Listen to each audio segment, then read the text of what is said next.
Madero ha sido calificado, y subrayo la palabra calificado, como el apóstol de la democracia, ¿no? Y digo, eso más que una apreciación histórica, es una calificación, es un juicio, es un apodo, vamos. También se ha dicho de Madero que era un hombre bueno, pero tonto, o más bien ingenuo en términos políticos.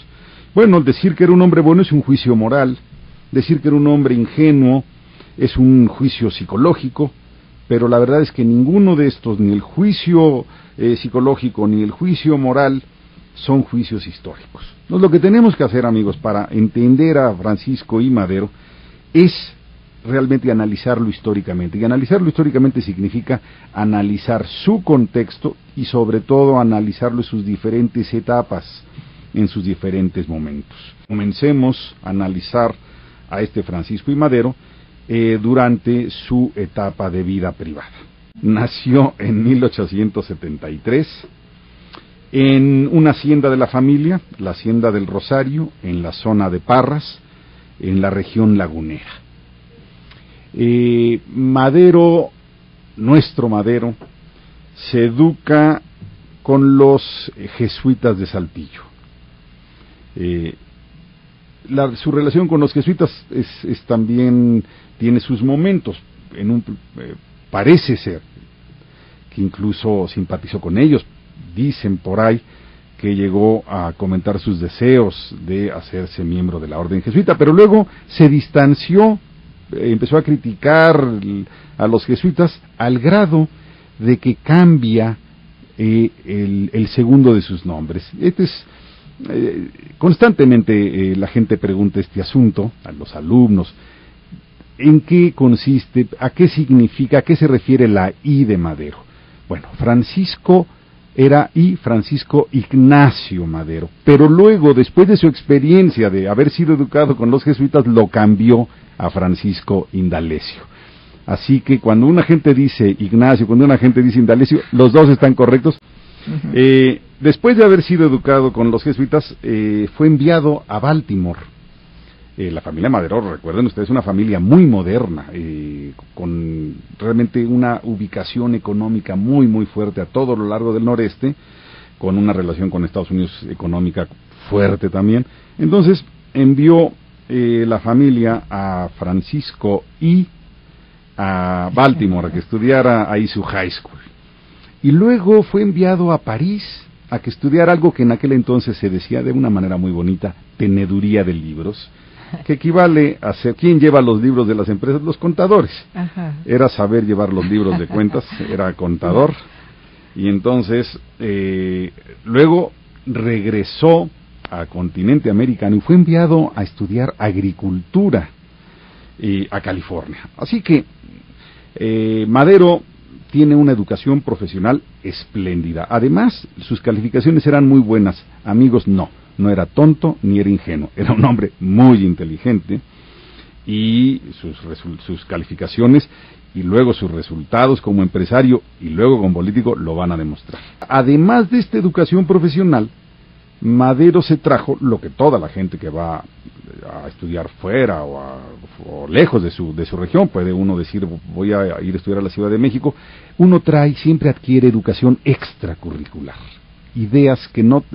cosas que no te enseñó la escuela, pero te enseñó el contexto, la ciudad en la que estudiaste.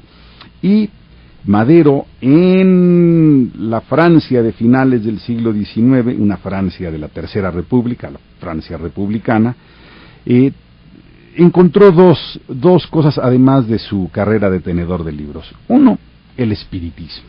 Efectivamente, se hace espiritista en París.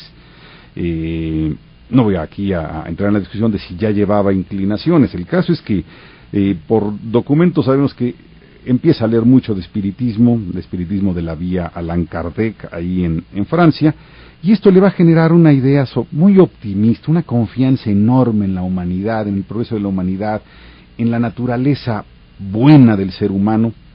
Aquí vamos a tener entonces a un Madero optimista a partir de su espiritismo.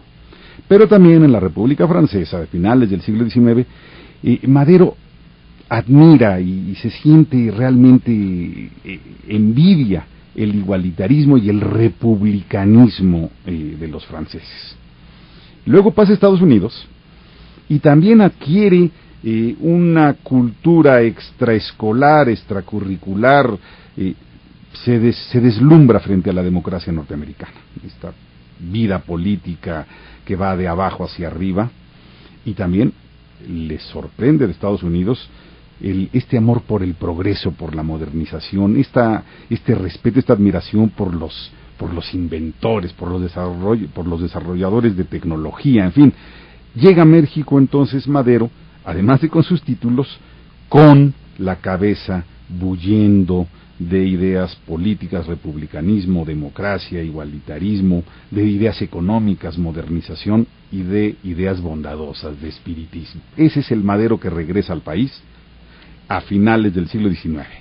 Bueno, pues entonces tenemos que Madero regresa a México hacia 1893 con todo este bagaje profesional e intelectual, político, ideológico, más o menos a sus 20 años.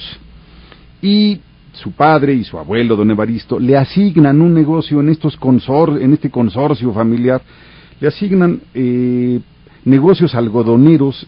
Bueno, Madero, con todos estas credenciales que trae y su inteligencia innata, congénita, resulta un empresario agrícola, un agricultor exitosísimo. El mito es que Madero era un empresario muy bueno con sus empleados, con sus trabajadores, y que esto se debía o a su espiritismo o a su bondadosa naturaleza.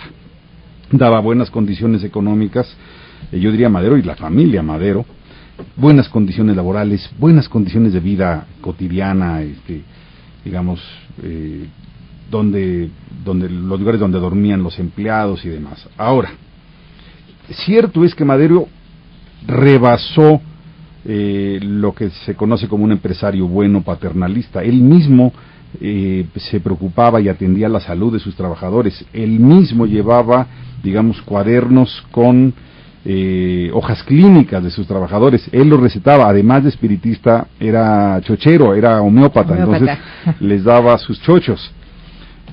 Pero yo lo que quiero aquí decir es que era además de que, claro, venía de una familia buena y que era un hombre bondadoso y generoso, era también una estrategia laboral obligada en el norte de México. En el norte de México había poca densidad demográfica, esto es, había pocos obreros, y entonces había que cuidarlos. Y había mucha competencia por la mano de obra, porque había una industria muy, muy creciente, con gran impulso, y además estaba la posibilidad de que si no le daban buenas condiciones laborales a los trabajadores, a los pocos trabajadores que había en el norte de México, estos migraban a Estados Unidos. Así que quitemos otro mito.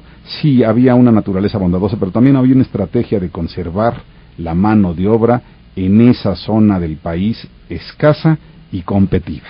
Pero también llega Madero y se enfrenta a ciertos problemas, digamos, de su negocio. Uno de ellos es que Madero está consciente de que el algodón puede ser vendido a mejor precio. Siente que el algodón está un poquito castigado por la política económica diseñada por los científicos, los diseñadores de la política económica porfirista, para favorecer a la industria textil. Entonces dice Madero, bueno, vamos a juntarnos los empresarios, los productores de algodón para conseguir mejor precio para nuestro producto y que lo paguen los textileros. También Madero encuentra un problema que es el acceso al agua. Entonces, Madero trae ahí ya dos reclamos, pero sobre todo el de la asignación del agua a la Tlahualilo River Company, lo tiene muy molesto. Y entonces Madero empieza a organizar empresarios para presionar al gobierno de Díaz, a los gobernantes porfiristas de la región. Y claro, Madero empezó a tener conflictos políticos, empezó a ver que el sistema no era tan perfecto.